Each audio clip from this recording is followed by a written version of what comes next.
husnudzon billah, selalu kita berprasangka baik kepada Allah bahwa pasti ada yang baik dari balik semua yang terjadi hari ini. Kita masih punya yang akhir tapi yang awal, umat akhir zaman tapi masuk surganya awal. Ini luar biasa. Kita juga masih punya nikmat Al-Quran di tengah-tengah kita, ilmu Allah. Ya. Betul Rasulullah sudah wafat, tapi sunnah-sunnahnya masih ada di sekeliling kita. Ya. Yang disampaikan oleh para guru, para asatidz masyayikh kita, sunnah-sunnah itu masih ada. Ini nikmat. Ya. Kita juga masih punya Al-Quran sebagai kalau di lembaga pendidikan yang konvensional itu ada IKIP, ya, Institut Keguruan dan Ilmu Pendidikan, itu sebagai sebuah lembaga untuk mencetak calon-calon guru di lembaga-lembaga yang ada. Nah, di Kutub Al-Fatih juga berusaha membuat lembaga yang lebih tujuannya sama. Karena kalau di Kutub Al-Fatih ini kurikulumnya beda, metode pengajarnya beda, visi pendidikan juga beda, tapi input gurunya dari lembaga-lembaga yang konvensional nggak jadi. Ya, maka sejak 2000 saya sendiri ikut akademi guru itu 2015 di Depok. Jadi sebulan sekali naik kereta api Kumaran gitu ya, untuk belajar. Alhamdulillah di Jawa Timur sudah dibentuk dan nanti kantornya taruh di Office Jawa Timur di Konik gitu. Tapi alhamdulillah tahun ini sebelumnya saya di Kediri ya, selama 10 bulan, dan periode kemarin pelatihan gurunya di Sidoarjo dan di Kediri. Ya. Tahun ini depan insya di Sidoarjo, sehingga keluarga sekarang masih domisili di Kediri, jadi berangkat dari Kediri ya, jam 5:30. Alhamdulillah sampai sini 9:30. Insya Allah tahun depan ini menjadi wali santri Kutub Al-Fatih Sidoarjo. 2015 sampai 2019 saya wali santri pengelola ya. Jadi 2015 itu saya pengelola, tim pengelola Kutub Al-Fatih Surabaya. 2016, 17, 18, 19 jadi guru Kutub Al-Fatih Surabaya. 2019-2020 mendampingi pelatihan guru di Kediri jadi wali santri Kutub Al-Fatih Kediri. Nah, 2020 ini insya Allah jadi 3. Anak pertama itu jadi insya Allah masuk madrasah Al-Fatih, jadi dari wali santri madrasah Al-Fatih. Anak kedua nanti jadi wali santri Kutub Al-Fatih Surabaya karena koloni 4. Sidoarjo belum ada. Anak saya yang ketiga itu di Sidoarjo. Jadi saya jadi grup saya itu banyak. Grup Sidoarjo ada berapa, grup Surabaya ada berapa, Masya Allah. Bertemu dengan para ayah soleh, Insya Allah. Para ayah itu jadi satu dari sekian yang saya rasakan setelah 5 tahun bergabung di Kutub Al-Fatih ini. Saya bertemu dengan komunitas keluarga yang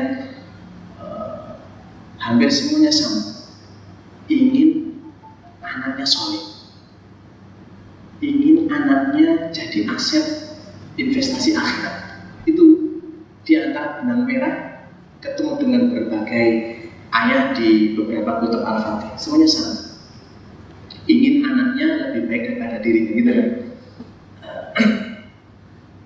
Alhamdulillah di sore ini meskipun menutup semoga husnul khotimah gitu ya. Ini yang tadi mungkin agak ngantuk-ngantuk, semoga di sesi akhir tidak ngantuk ya.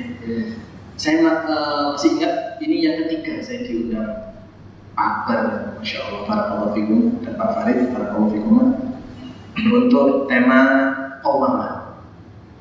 Jadi materi pertama dulu di Ikonik. Saya waktu itu menyampaikan materi tentang apa sih manfaatnya kalau kita punya anak soleh. Walau ada dokumentasi tidak, kalau tidak ada, insya Allah nanti saya buatkan fanpage, nanti ya para ayah bisa mengikuti. Ada beberapa poin. Tema kedua kemarin saya sampaikan saat mabit di Trawas gitu, kemarin sudah masuk pada definisi qawwamah di surat An-Nisa ayat 34 itu. Saya akan memulai dari itu dulu.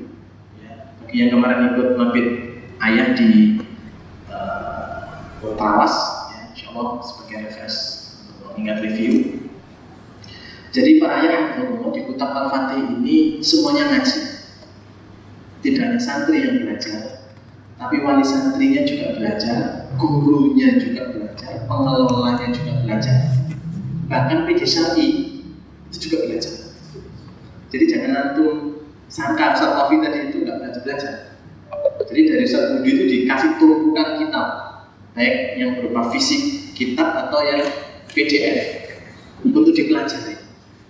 Jadi karena untuk membangun generasi tidak hanya santrinya yang belajar, tapi semua elemen unsur di Kitab Al-Fatih ini semuanya belajar.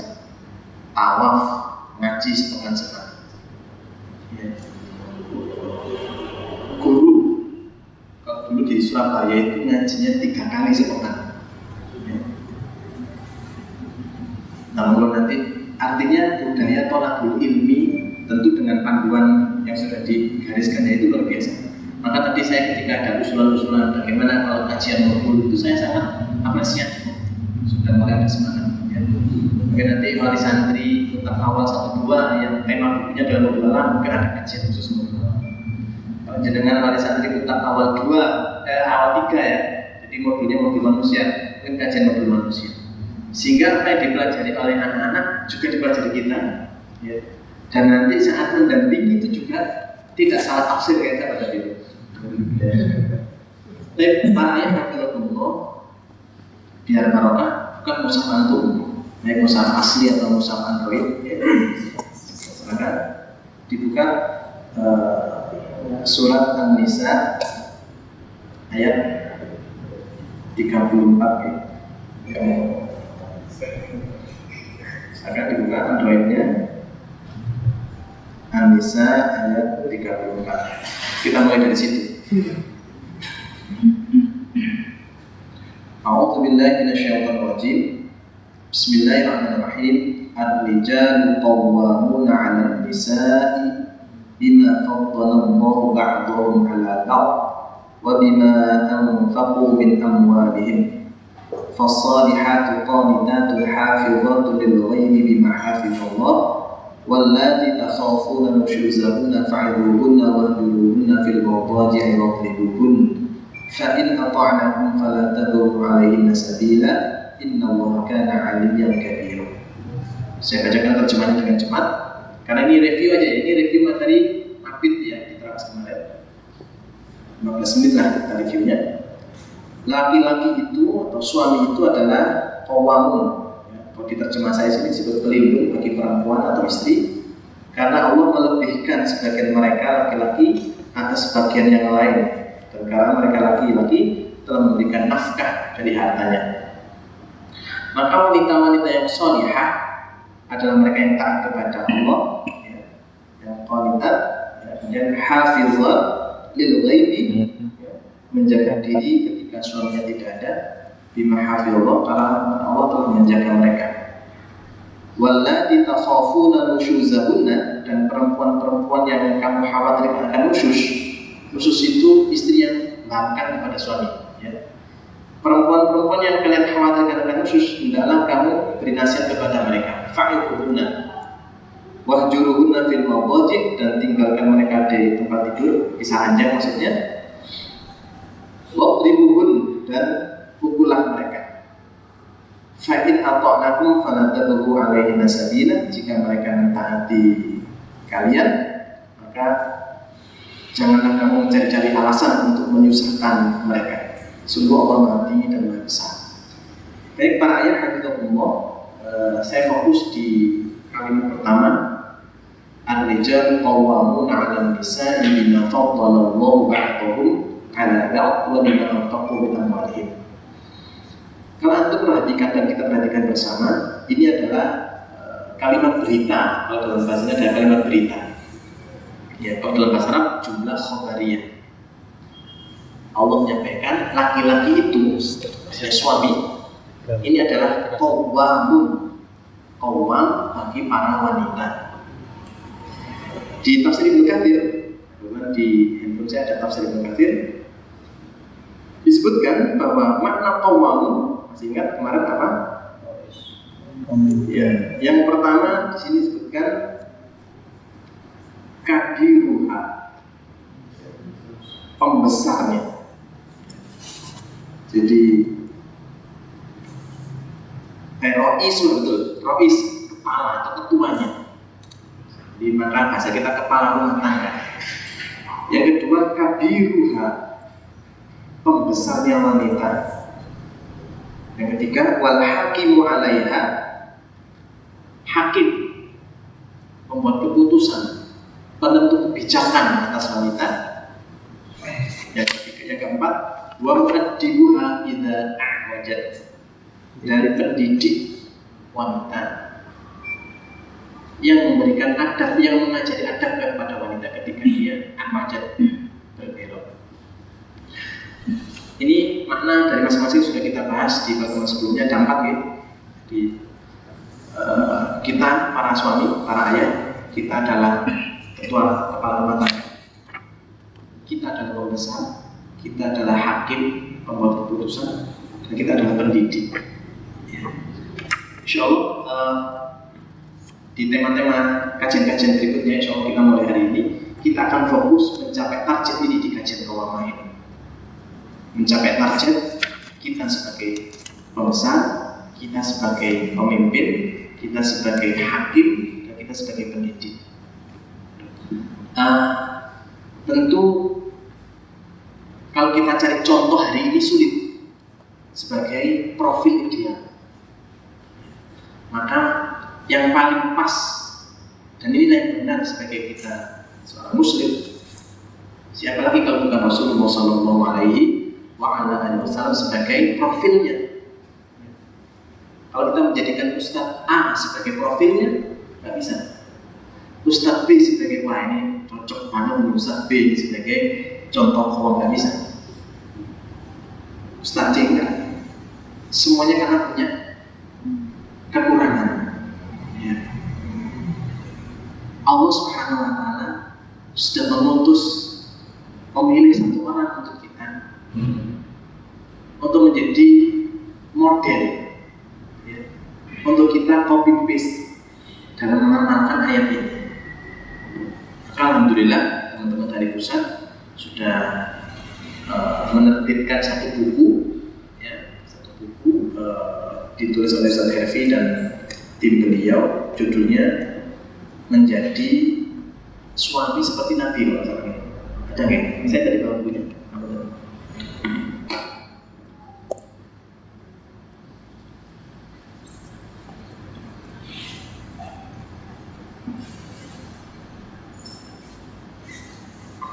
Nah, ini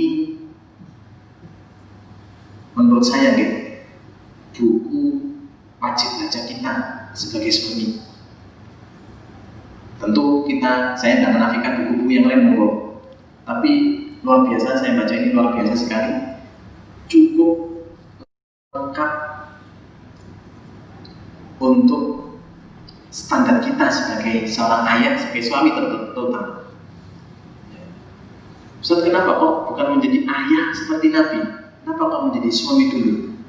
Karena ayatnya yang tadi disampaikan oleh guru kita, Ustaz Bafi, dan ini kita hafal semua, surat Al-Furqan ayat 74, walladzina yaquluna rabbana hab lana min azwajina wa dzurriyyatina qurrata a'yun. Ya Allah, karuniakan kami pasangan-pasangan yang qurrata a'yun dan keturunan yang qurrata a'yun. Jadi suami didahulukan di ayat tadi kan. Maka ini ikhtiar kita Bapak-bapak, para ayah, ikhtiar kita sebelum menjadi ayah yang baik. Yuk, tanda pertama, kita menjadi suami yang terbaik dulu bagi istri kita. Ya, urutannya gitu. Cuma kita ini kan kalau bahasa Jawa salah kadaden.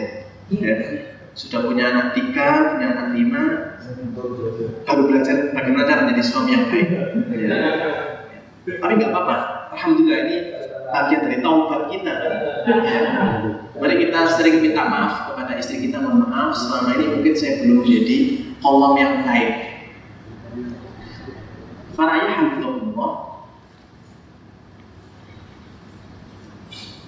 sebagai penutup review dari materi sebelumnya, tadi Ustaz Wafi sudah menyebutkan 3 tingkatan keislaman kita.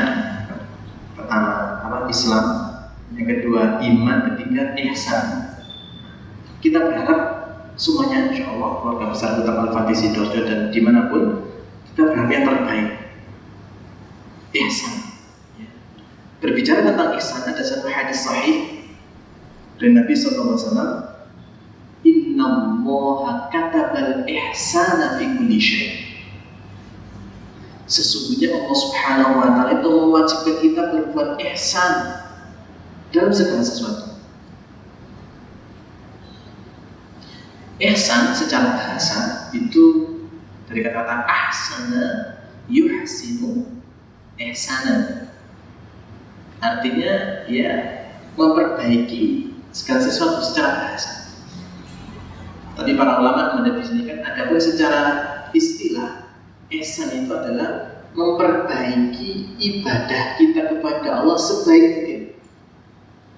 Memperbaiki ibadah kita kepada Allah sebaik mungkin, itu ihsan. Jadi kalau panjenengan ingin memperbaiki cara wudu, itu bagian dari ihsan. Memperbaiki cara sholat, itu ihsan. Memperbaiki cara membaca Al-Quran, itu cara kita untuk ihsan. Maka disebut tahsin. Tadi ada program tahsin, program untuk memperbaiki bacaan. Itu adalah ikhtiar kita agar ibadah kita kepada Allah berupa membaca Al-Quran ini capai derajat ihsan. Panjang pendeknya, tebal tipisnya, idgham ikhfa'nya dan seterusnya, itu ihsan. Panjenengan kursus bahasa Arab, itu bagian dari ihsan. Akan lebih baik ibadah kita kepada Allah. Nah, termasuk para ayah hafizahumullah, ikhtiar kita menjadi seorang suami ini. Menjadi suami, ihsan dalam menjadi suami. Kalau bahasa Al-Furqan tadi sampai pada level qurrata a'yun, menjadi suami yang qurrata a'yun. Itu target kita sebagai seorang suami dulu. Beda nanti target kita sebagai seorang ayah gitu. Kalau seorang ayah berarti kan nanti dengan visi kutab itu. Sekarang ya kita awal dari tangga pertama dulu para ayah. Itu menjadi suami yang qurrata a'yun. Dengan terjemahan bebas, suami yang penyejuk mata. Tentu di hadapan istri kita ya, bukan di hadapan para janda yang tadi disampaikan Ustaz Wafi.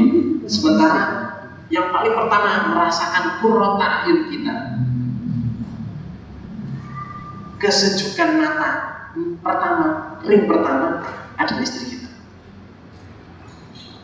Tentu nanti kalau istri kita sudah merasakan, nanti efek dominonya anak-anak juga akan merasakan, tetangga-tetangga dan seterusnya.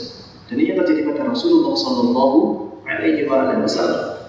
Ring pertama beliau adalah Khadijah radhiyallahu anha waktu itu.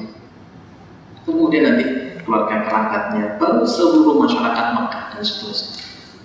Baik, para ayah hafizahumullah, kita mulai dari mana nih? Buku ini tebalnya 300 halaman. Ya. Saya akan memulai dari satu poin paling pertama di kesempatan sore ini, karena kacang hijau sudah menunggu ini. Kacang hijau. Para ayah, saya awali langkah pertama kita menjadi suami yang qurrata a'yun untuk mencapai derajat qawamah tadi. Di sini disebutkan adalah tutur kata yang santun kepada istri. Tutur kata yang santun kepada istri. Saya belum bertanya kepada Ustaz Herfi yang menulis buku ini, tapi saya pikir-pikir iya. Tutur kata yang santun itu gak butuh modal ternyata. Gak butuh uang, 1000 pun gak butuh. Kata-kata santun asal kita mau memulai bisa kita lakukan hari ini juga kepada istri dan nanti tentu kepada anak-anak kita. Di sini disebutkan itu poin pertama kita menjadi qawwam, menjadi suami yang seperti Nabi itu ternyata itu ucapan.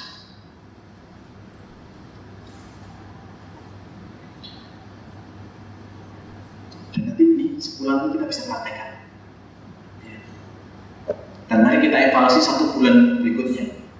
Baru nanti kita masuk ke materi kedua, materi ketiga. Kita mubadir ya, kita numpuk satu buku suri sampai belum masuk semua, tapi tidak ada yang kita amalkan. Evaluasi juga sulit. Pak Farid evaluasinya juga sulit, ketua posku juga sulit. Wis satu aja dulu, satu. Kata-kata baik, santun, wis. Dalilnya gampang, insya Allah kita sudah hafal semua. Man kana yu'minu billahi wal yawmil akhir falyaqul khairan aw liyasmut. Baik, kita masuk lebih dalam lagi. Kata-kata baik itu seperti apa, Ustaz? 1. Ternyata Rasulullah itu di sini disebutkan memanggil istrinya itu dengan panggilan yang spesial. Saya tadi perjalanan dari Kediri ke sini ini sambil mikir apa ya? Dulu saya itu manggil anak istri saya itu yang. Nah, mungkin jenengan Beb. Kalau Umi, Bunda, Mama itu podo dengan anak-anak kita ya. Kita satu level. Yang istri kita mendengar itu langsung majul gitu. Bahwa ini suami saya sedang mengungkapkan rasa sayangnya. Ya. Coba habis ini praktek. Handphone masing-masing. Minimal kirim WA kepada istri kita. Ini praktek awal. Lah kalau online aja nggak berani, apalagi offline. Kita di Pak Mimbar bikin kajian offline tiap hari. Ayo Pak Mimbar berani nggak? SMS istri yang nanti malam makan apa? Ayo berani jalan. Minimal. Silakan mungkin di antara panjenengan punya kosakata tersendiri sebagai bentuk panggilan sayang kepada istri. Kalau Rasulullah, saya memanggil Aisyah itu kadang-kadang ya Aish, ya Aish, namanya Aisyah tapi panggil ya Aish. Itu mungkin kalau yang nggak belajar bahasa Arab kurang paham, tapi kalau pernah belajar bahasa Arab itu merasakan ya Aish itu panggilan apa nih? Panggilan akrab ditambah sayang, ditambah cinta, ditambah rindu. Aish.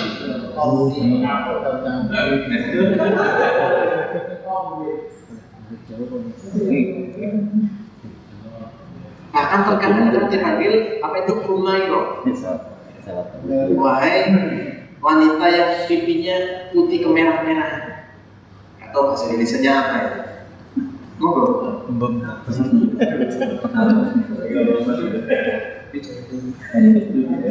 Para ayah ini yang mencontohkan bukan siapa-siapa. Yang mencontohkan adalah Rasulullah yang kita setiap hari bersolawat kepada dia.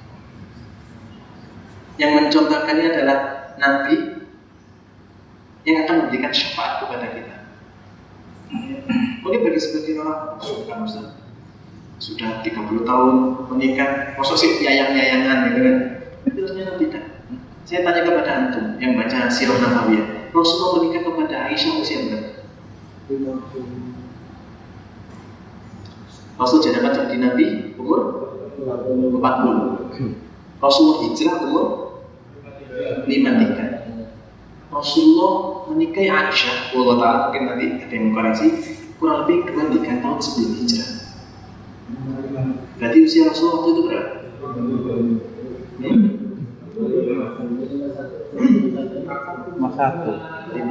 Hijrah umur 53 Ustaz. Berarti 2-3 tahun sebelumnya. Berarti 50-51. menikah dengan Aisyah radhiyallahu anha, itu memanggil istrinya, kalau bahasa kita yaya atau bib gitu ya. Atau mungkin jenengan dari asalnya mungkin yang dari tadi ada yang dari Padang, dari bahasa mungkin bahasa kedaerahan ada. Dan seterusnya mungkin omongan apa gitu.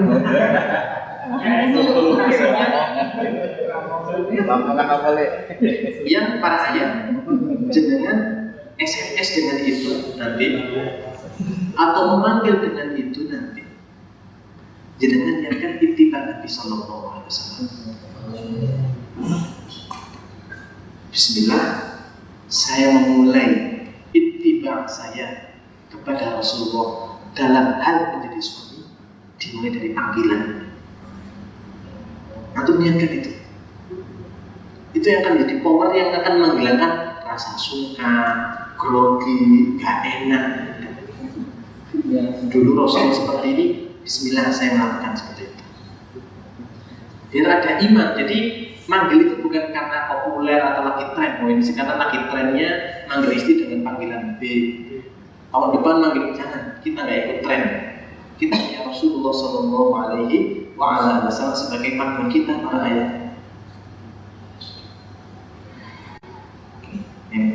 Dimulai dari panggilan. Ini yang saya sebutkan tadi, nggak perlu modal, cuma perlu niat kuat ittiba sunnah Nabi SAW.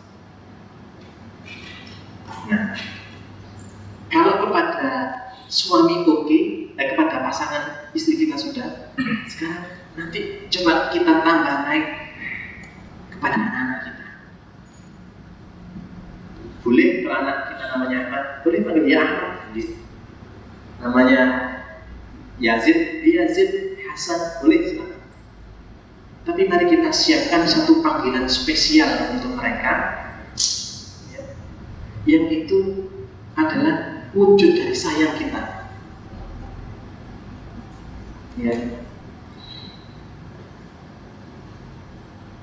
Para ayah gitu kalau contoh di surat Luqman itu Bunayya, ya Bunayya. Nggak tahu terjemahan pasnya apa di bahasa Indonesia. Kalau di kitab-kitab atau di Musa diterjemahkan wahai anakku. Kurang pas. Akan lebih mendekati benar kalau diterjemahkan bahasa Jawa atau Madura ya. Kalau Jawa itu tole. Kalau bahasa Madura itu cokok. Ini lebih mendekati. Nggak tahu mungkin bahasa apa, mungkin jenengan menemukan kosakata lebih tepat untuk Bunayya, karena di situ ada unsur sayang. Kadang-kadang le itu enggak, mungkin masih agak apa? Silakan. Mungkin di daerah kita masing-masing ada satu kosakata untuk anak kita. Kalau tidak ya supaya anak solehku, silakan. Ini yang pertama. Jadi tutur kata yang santun. Dan ini Masya Allah, ini luar biasa. Ini gak perlu modal rupiah, tapi efeknya luar biasa dalam qawamah kita. Qawamah kita luar biasa. Para ayah hafizahullah di dalam Al-Quran, ya, itu ada banyak kisah Nabi kan, ya? Ada banyak Nabi dibahas, betul? Ada satu Nabi, mungkin nanti jenengan mungkin menemukan Nabi yang lain, yang dipotret oleh Al-Quran itu hanya sebagai ayah. Kan ada nih di Al-Quran, ada seorang Nabi, dia dipotret sebagai anak. Contohnya Nabi Ismail itu kan, di situ dipotret sebagai anak kan. Ada di dalam Al-Quran seorang Nabi dipotret ya sebagai anak, ya sebagai pemuda, ya sebagai seorang suami, ya sebagai seorang karyawan. Siapa itu? Musa alaihissalam. Yusuf juga. Nabi Musa itu mulai bayi mana dipotret. Nanti saat di rumahnya Firaun dipotret. Saat dia jadi pemuda dipotret. Saat dia jadi karyawan di peternakan di kota Madian juga dipotret. Nabi Yusuf juga bersama kan? Sebagai anak dipotret. Tapi ada satu nabi di Al-Quran yang Al-Quran memotret hanya sebagai ayah. Hanya sebagai ayah. Ini menunjukkan posisi ayah itu posisi yang luar biasa ternyata di dalam Al-Quran. Ya. Bahkan Luqman, satu-satunya nama laki-laki non nabi, ya kan? Bukan nabi, dia dijadikan nama surat.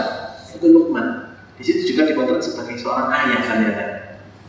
Bukan dia sebagai seorang dagang, bukan dia sebagai seorang karyawan, bukan sebagai seorang petani. Meskipun berdagang, karyawan, petani juga penting. Tapi di situ Luqman ternyata dipotret hanya sebagai ayah. Oke, kembali kepada Nabi tadi. Nabi Allah Ya'qub alaihissalam. Allah Ta'ala, saya menemukan beberapa ayat tentang Nabi Ya'qub, semuanya membahas dia sebagai ayah. Dia sebagai ayah. Saya temukan di surat Yusuf sebagai ayah. Di banyak tempat itu sebagai ayah.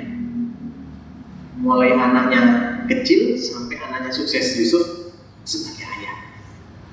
Maka pantas kalau surat Yusuf itu sebagai salah satu surat terbaik, Ahsan al-Qasas, Ya'qub alaihissalam. Para ayah hafizahullah berbicara tentang Ya'qub ini berbicara dengan ketegaran seorang ayah. Ya. Punya anak 12, nakalnya luar biasa kan? Sampai ada yang dilempar ke dalam sumur.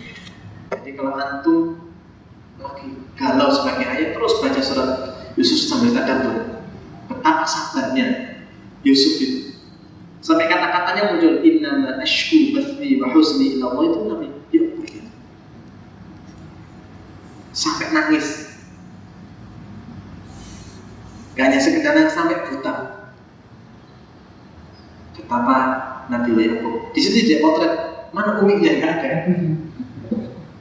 Gak ada. Meskipun mungkin ada, tapi Al-Quran gak memotret. Di situ yang berjibaku mendidik anak, sampai nangis, sampai bermunajat kepada Allah, ayah. Dan itu perhatikan mulai ayat 1 sampai akhir surat Yusuf. Tutur katanya Ya'qub alaihissalam. Gak ada kata-kata marah. Ini luar biasa sekali ya. Gelontang, piring pecah. Kita ngamuk kan? Handphone dipakai terus ya. Tadi ada ayah yang curhat handphone terus gara-gara Ya'qub nggak marah. Bahkan anak yang sangat dicintainya Yusuf dikabarkan dimakan serigala, padahal nggak marah. Justru yang mengatakan kata-kata marah.